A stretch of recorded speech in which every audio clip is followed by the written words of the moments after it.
Boxing trainer Alf McGuinnes. Alf McGuinnes, boxing trainer, right, is put through his paces by Dennis Sullivan. Yeah.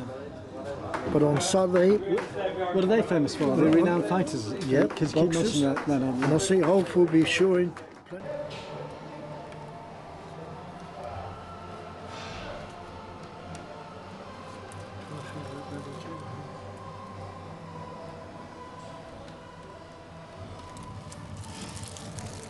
Hello, Alf. Alf McGuinnes at Bodylines Gym. How are you? Hello, Chris. Lovely, thank you. So we've been going through your album. Yes.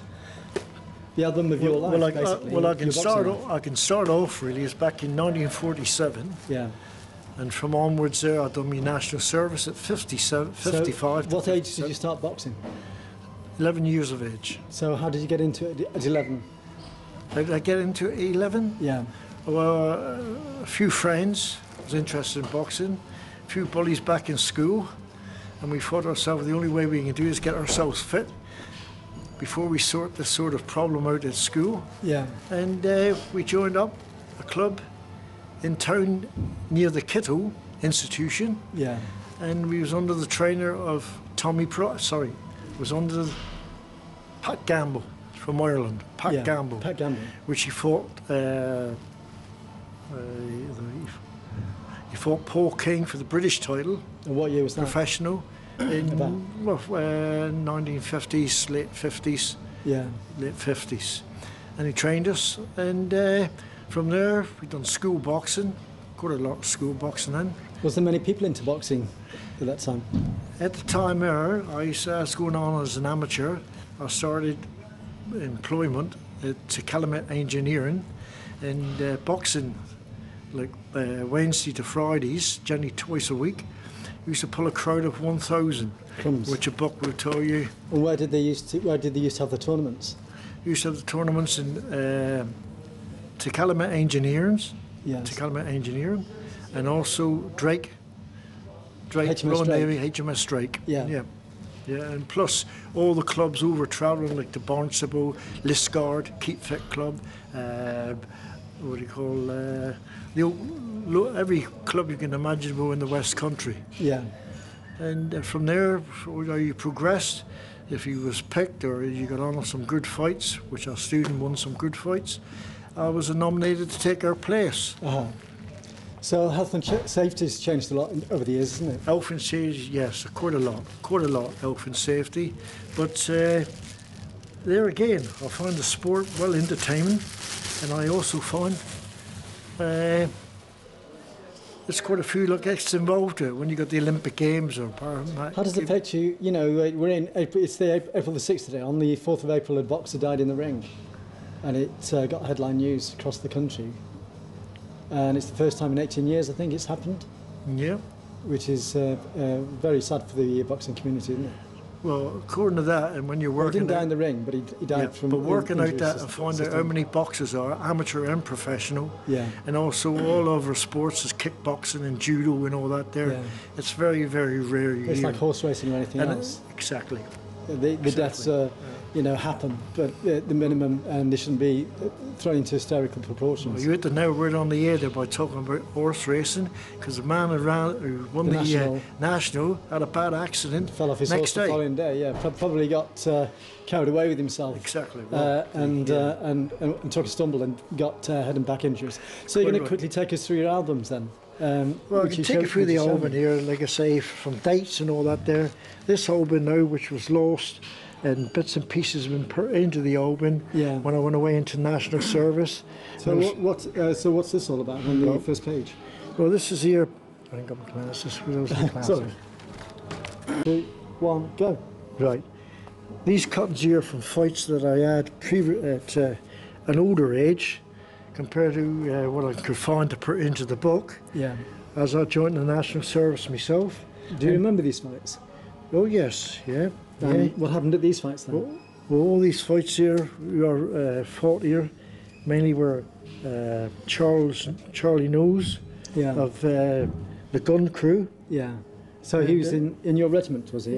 He was in Navy. Oh, and myself, that was when I was a civvy. I'm a civvy now, and before so you beat national. him? when I went into the army and when I come out of the army, I had previous amateur fights. Yeah. Like this one here, for instance. What it was with Alf McGuinnes of Swilly, member of Price's Club, which was a new trainer, Tommy Price, which I stayed for many years. What's Swilly? Swilly. Swilly. Swilly. What is Swilly? What is Swilly? Well, Swilly was built up for the prisoners of war. Right. I don't know if you ever knew that, but it was built up for the prisoners of war and for the men who come home injured, yeah, but which didn't materialise. So, I mean, this video is going out to probably international. So, yep. Swilly is an area of Plymouth. That's quite right, yeah. So it was designed for prisoners of war originally, or prisoners of war. Well, when the war was still on, you still had, can you call them prisoners of wars, because they built quite a lot of milehouse and done all the roads at milehouse. And also the breakwater. That's quite right, and the breakwater. This one here, I'll give you a little read up on this one. Yeah. Alf McGuinnes of Swilly, a member of Tommy Price's Club, to amateur boxing promotions at Exmouth on Saturday, Exmouth Hall on Saturday, when he dealt out a convincing beating to no less than Michael Connor, the national ABA light welterweight champion. Writes our boxing correspondent. Officially, at the fight, we had the Patchway boxers come down here and their promoters. And as it states here, I took Michael Connor's place and won the fight. And that was December the 13th. I can't remember the year. Yeah. December 30th. As it's there in black and white, look. I replaced Michael Connor, who had been originally selected. Yeah. So another tour of Price's Club boxing in the States there. So have you ever knocked anybody out? Yes, quite a few. And how does it feel to knock people out? Well, I suppose it feels the same when you feel a punch yourselves a little harder than what you accepted before. Yeah. Do you ever get concerned about them? Yep. You do get concerned. Yeah. But the point is, nowadays, you got now the protection which we never had was the aid guard. Yeah. And when you see it now, you got an aid guard, you got a body protector, you got gloves. Helps to prevent the egg shaking effect of the brain. Exactly. And the aid guard is actually like anybody that's had a fall and they think it's broken neck or a spine injury and all that, which more or less saves you when you get punched and gets knocked down to the ground in the ring. Yeah. And the point is, it breaks your fall. Yeah. So what have we got here, Alf? Well, this one here is another meeting, another one here.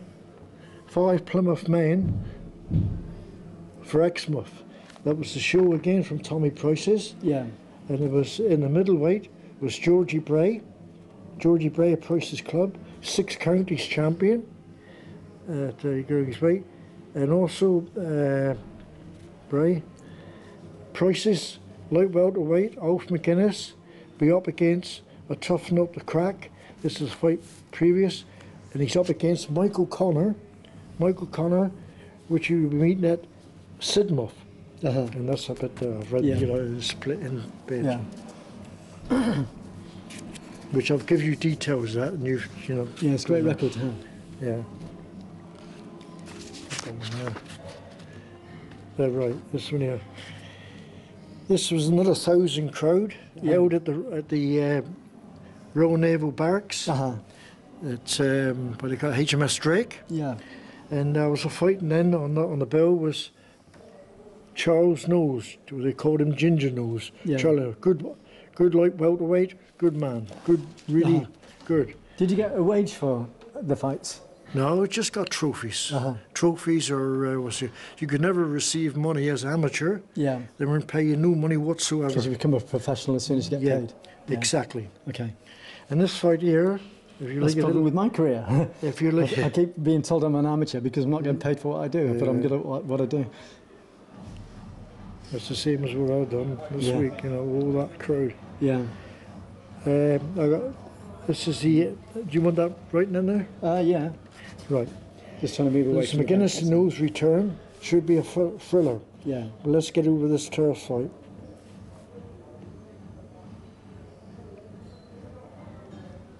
What was this? One of the This is a ticket from somebody. That's a ticket from the Lord Mayor's Fund. Yeah. And this is just telling you McGuinness and Knowles. Is this the same fight? Figured recently in one of the most thrilling contests seen at the Royal Navy Barracks, Denport. Yeah. What was that fight like, if you remember it? This fight here, Yeah. I beat Charles Knowles down here. Beat him down here, and no complaints. Yeah. Good boxer. How many rounds Beat do you him think you took? three 3-minute rounds. Yeah. A return match with him here. Uh-huh. If I showed you a return match. The return match, and I'll give you the what's the other if I can't find it cutting. We boxed in the Royal Naval Barracks. Yeah. No, there's a different one there. Right. So what was how many? What did you win on points? What sort of points? Win did you on win? points, Yeah. yeah. This is another fight here. Again, it was all the champions. Off McGuinness of Price's Club registered another Yeah. victory against P. Boyle, the Reading light welterweight, in the third round. It's the third round. Stopped him in the third round.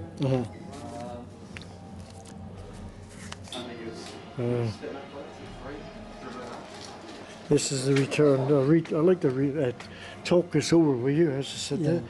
This is the return fight.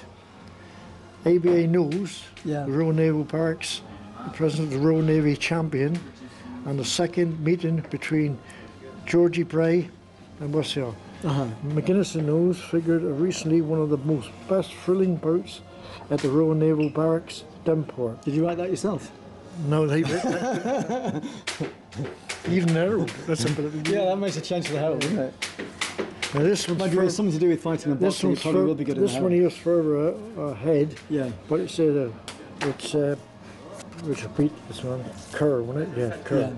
This is in the Billy Man regiment. I was in back Royal on Army his own. Service Corps. Oh, yeah. Royal Army Service Corps, and this. How long were you in that for? opponent, 2 years national service. Cool. And there's the proof. Yeah. Winning the 15 training battalion. It's got a bit faded now, but it's still there, isn't it? Winning the trophy of all services Yeah. in Germany, Osnabrück. Yeah. All fights all over Great Britain. Fights all over Great Britain. And after the Was that winning, the first time, apart from your military career, did you do a lot of travelling with the boxing out of this country? in my national service I did. But like I said, I'm getting to the. So it's a good way of moving around. Yeah.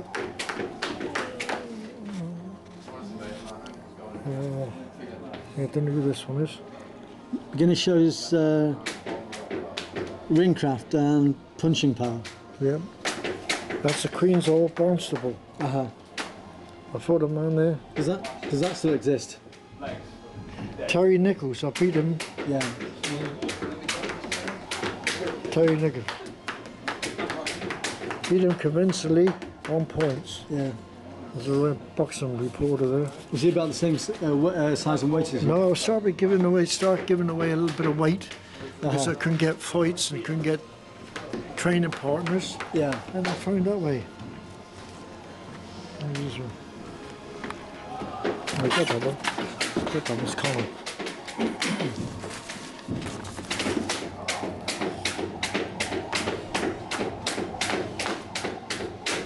Threading last round at our Royal Navy Barracks. That's the road, that's what's the other, yeah. McGuinness, I haven't got my glasses on. I thought Ivor Please Thomas take notes, yeah. of Ewell, present Welsh ABA light welterweight tight loader. So the army have helped a lot with the boxing in Plymouth. The army helped everybody Yeah. a lot of boxing. Yeah. Because you stood a better chance in the service, and if you could get through into their team, you find that you was well looked after and well fed too. Yeah. See you? There's boxing from Biddeford, which I fought another bloke from the Royal Marines, and that was Ivor Thomas. Ivor Thomas, Marines Corps, light welterweight, tight loader.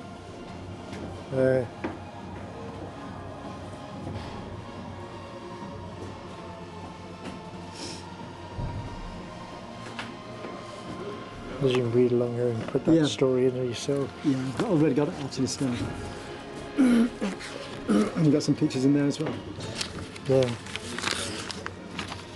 I don't know what that is. I think it's a cutting better for you to read. Pride of Plymouth, that's off. Yeah. It was taken a couple of years ago. Quite a few years ago, yeah.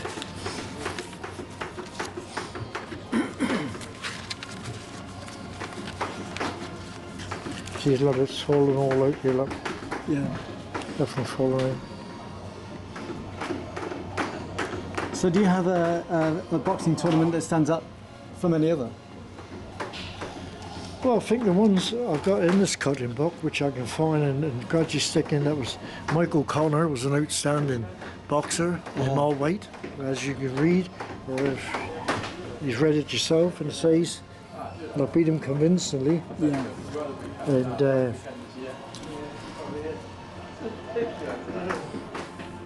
not too many. So how many years have you been teaching boxing? Well, I'm still been in the game of boxing since in the late 1962s. Then I turned from there, coming in. 62, coming 1962, and I finished up. I turned a professional trainer, and I had the 5 Sullivan blokes training, which 2 of them in the family fought Lord Hunnigan and losing on points. There's another one there, look. I don't know where that comes from. There's a program of that. I'll scan that one, I think. Yeah, right there. See if I got my name on it. There it is. Ralph McGuinnes, Royal Navy Barracks, the Russia Navy champion. Yeah. Ralph McGuinness's Price's Boxing Club. You don't know what year that was? The 6th of November 1957. That's lasted well, isn't it? No. On top of that, I was 1 then. 1957, I was just coming out of the National Service. Yeah. Went in at 55 and come out 2 years. Crikey.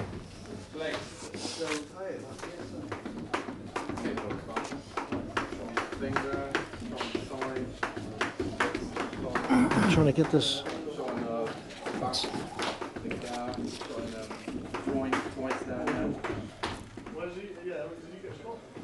It's just names, you can't see it. Yeah. Yeah, it's a shame we haven't got the dates, and then we could have got the records. Well, from that's what I'm saying. It's nice if you can get hold of the papers. Yeah. Nothing here. Oh, look at that. There it is. There's one of the Sullivans. Yeah. That's Dennis Sullivan. Yeah. Well, they became renowned And he fought fighters. Lord Hunnigan. I trained as a coach with his dad. He was manager.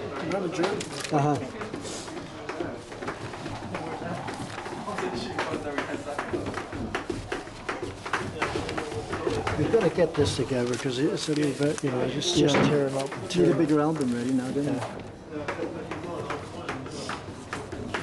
A fight. Boxing trainer Ralph McGuinnes. Ralph McGuinnes, boxing trainer, right, is put through his paces by Dennis Sullivan. Yeah. But on Saturday, What are they famous for? Are they renowned fighters? Yeah, Because you keep boxers. mentioning that. and I see Hulk will be showing plenty of fight to complete the marathon, which I did. On several marathons. Yeah. Run several marathons, not one. Yeah. And this is my boxing team, Army Service Corps, Royal Army Service Corps. Yeah. And my friends, Kenny Lynch. Kenny Lynch. Is he a comedian? Kenny Lynch is a singer. Right, okay. And he won. Because there was a comedian called he Kenny had Lynch as he had well. a record, first number Might one have been the same one. on the roof. Up on the roof. That's right. Yeah, I remember that one, yeah. And that's 1950s. Yeah.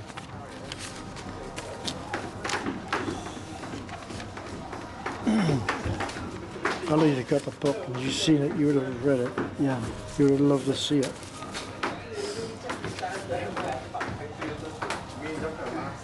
This one? These are all different fights, all different fights.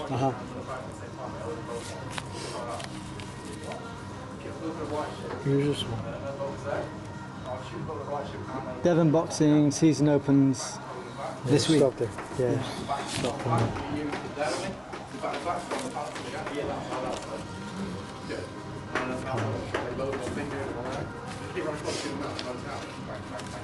Pride of Plymouth, that's all. Have we seen that one Yeah, already? got that one, yeah. Yeah, okay.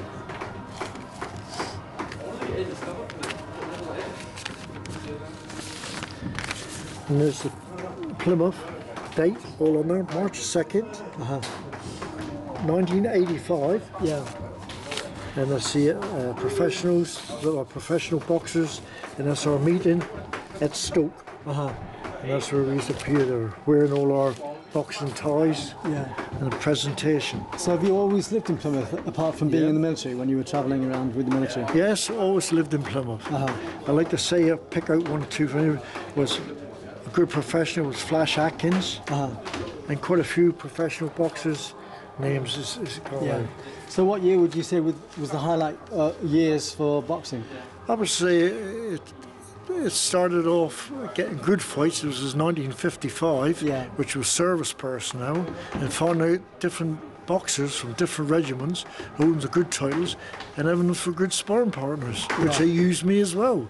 So we were all in it together. Did it go through like a doldrums period as well? Yes, yeah. And it seems to be picking up again now? It did, but I've got to say the national service was non-stop. It was always boxing. Yeah. I mean, if you went in there as a sportsman, any sport, and you got picked, you can say you was well looked after. Yeah. Retirement. Birthday honours for Mayflower's first boxer. Have you still got all these trophies on a shelf? Yeah, I got them home. Yeah, all the strip. Or are they in boxes? Yeah. All the strip in colours was Mayflower, and as you can see here, it says I was the first man to wear the Mayflower colours into the ring. Yeah. Opening show. Cheers. All right. Cheers. Flashback to the 1950s. Yeah. Which before I went in the service, I boxed right through from 47. So how old were you there in the 1950s? 1950s? I'm going to say. You had black hair then? Yeah. This one here in particular, I was still done at Mayflower, which they give me a presentation of a clock on my 67th birthday. Yeah. You still got that clock? Still got the clock. And it still works? Still works, yeah. Good. Yeah. I only got it for the time. Yeah. Yeah, well, time's money. If you're a professional, that is. Yeah, this is right up with Scott Dan as well. Professional, good boxer. Yeah. Done a lot for Mayflower. Yeah. It says here, all boxing through and through.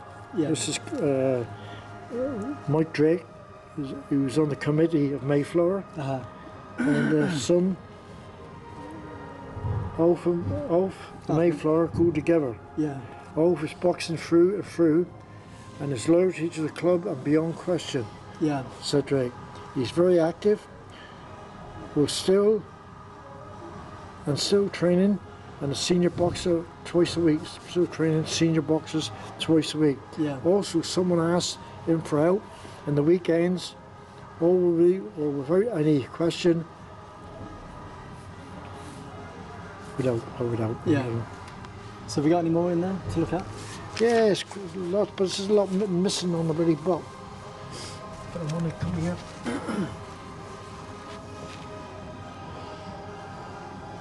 This is one at Calumet. Yeah. I'm trying to get Boyle and all that. Boxes, Welsh ABA, Irish ABA. Yeah.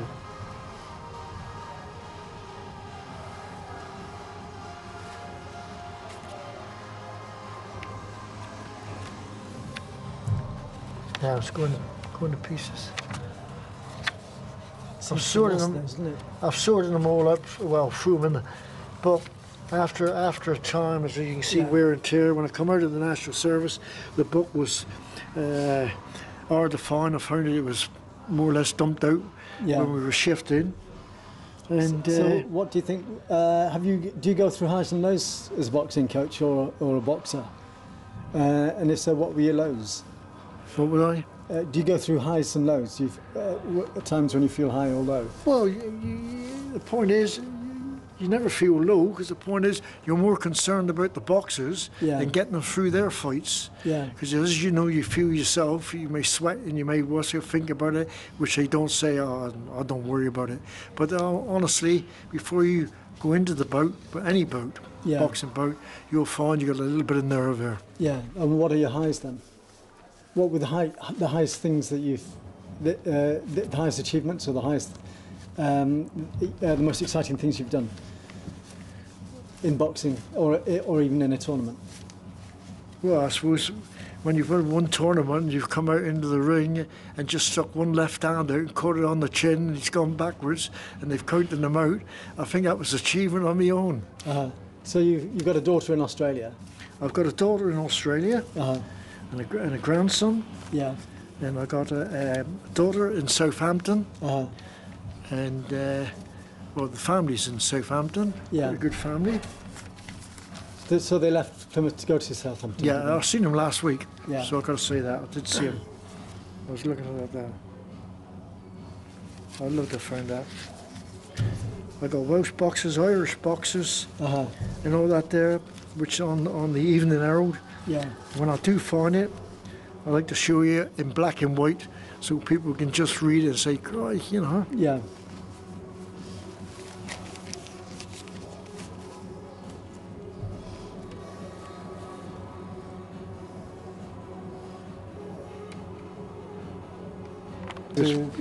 So this is Terry Nichols. Terry Nichols is more of a welterweight. Yeah. But I used to give away, as you can see, I used to give away a few pound. As fights was beginning to get hard in the West Country. Yeah. So how do you like the way boxing is going at the moment? Well, what you see in boxing is boxing, and sometimes you put on a show there and see somebody, you know, you think really as a professional, Yeah. they put everything into it, and you do get a bad one, and you do get some brilliant fights, you know. My best fight is to think Nigel Benn and Eubank. Yeah. And one of the greatest fights The I best ever one to watch. To watch, yeah. What year was that about? Well, It's quite a few years ago. Can't remember. Never mind. No, not really, not all that many. But Chris Eubank, yeah. if you want a copy of it, and get you, or get, I've got a copy, It'll probably but be it's on how you YouTube do anyway. it. Yeah. People can Yeah. YouTube it. There's another one there. I'd just like to finish this one off here. Okay. Alf McGuinnes will be up against D. Cogan, the Irish welterweight champion, which I beat. See, I ain't got the papers just to show you. Yeah. One thing before you go, do you want to say anything to your family in Australia? Yeah, I'd like to say to my daughter, Maxine, I suppose now at this time of the day or night, or daytime, she's on the golf course playing a sport which I've played but absolutely no good. I'd like to win the trophies that she's won and the money as well. And she's in the sun somewhere. She's absolutely good. And the son-in-law. How long have they been over there? How long have they Went over for 9 years, come back and look around, but went back again. Yeah, can't blame Went them. back again. I got a. Anybody in? Got a grandson. Yeah. He was disabled living over there, and that's what they done it for. They went over to Australia mainly with the grandson to give him more heat for the body, and they go out. Yeah. So thanks very much, Alf McGuinnes, for going through your life story with me. People, that's how you do it. Anyway. Yeah. People can YouTube it. There's another one there. I'd just like to finish this one off here. Okay. Alf McGuinnes will be up against D. Cogan, the Irish welterweight champion, which I beat.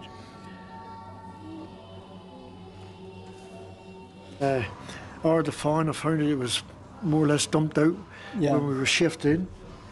And so what do you think? Do you go through highs and lows as a boxing coach or a boxer? And if so, what were your lows? What would I? Do you go through highs and lows? At times when you feel high or low? You ain't got the papers just to show you. The Yeah. point is, One thing before you go, do you want to never say feel low, because the point is, anything to your you're more family in concerned Australia? about the boxers Yeah. and getting them through their fights. Yeah. Because as you know, you feel yourself, you may sweat and you may also think about it, which they don't say, oh, don't worry about it. But honestly, before you go into the bout, but any bout, Yeah. boxing bout, you'll find you got a little bit of nerve there. Yeah, and what are your highs then? What were the highest things that the highest achievements or the highest, the most exciting things you've done in boxing or even in a tournament?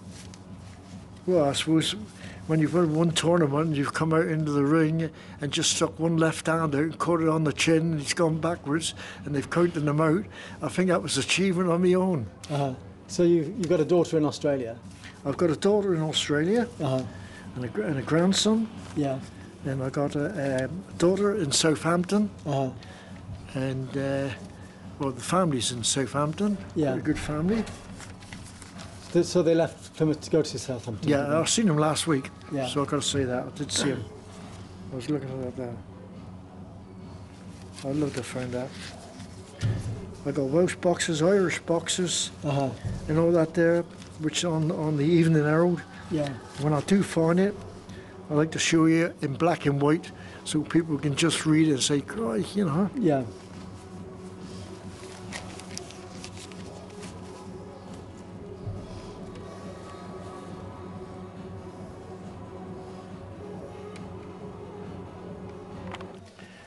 Yeah, I'd like to say to my daughter, Maxine, who I suppose now at this time of the day or night, or daytime, she's on the golf course playing a sport which I've played but absolutely no good.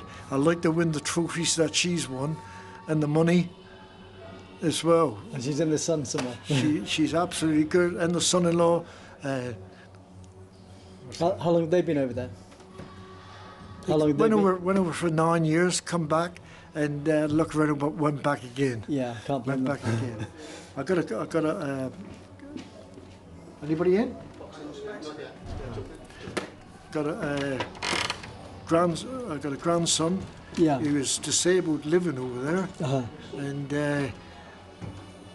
that's what they done it for. They went over to Australia mainly with the grandson to give him more heat for the body, and they're going up. Yeah. So thanks very much, Alf McGuinness, for going through your life story with me.